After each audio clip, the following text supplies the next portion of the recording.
তো সেদিনকে গিয়েছিলাম সমুদ্রের পাড়ে।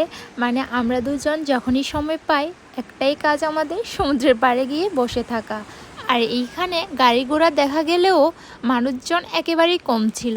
অন্যদিনকে যেমন অনেক মানুষজনের ভিড়াভিড়ি থাকে, আজকে তেমন একটা ছিল না। কারণ একটাই, সমুদ্রের পাড়ের একটা গির্জায় আজকে খ্রিস্টানদের কিছু অনুষ্ঠান হচ্ছে।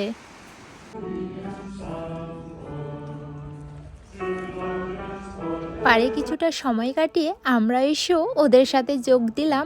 আর এই দিকটায় তো একেবারে ছোট বাচ্চা থেকে শুরু করে বৃদ্ধবয়স্ক মানুষ সবাই মন দিয়ে তাদের গান উপভোগ করছিল।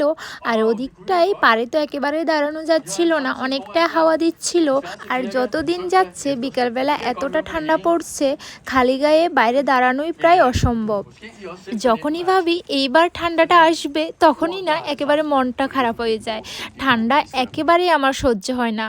বাড়ি ফেরার সময় একটা ক্যাফেতে গিয়েছিলাম, চিকেন বার্গার অর্ডার করেছিলাম। আর এই প্রথমবার ছুরি আর কাঁটা চামচ দিয়ে চিকেন বার্গার ট্রাই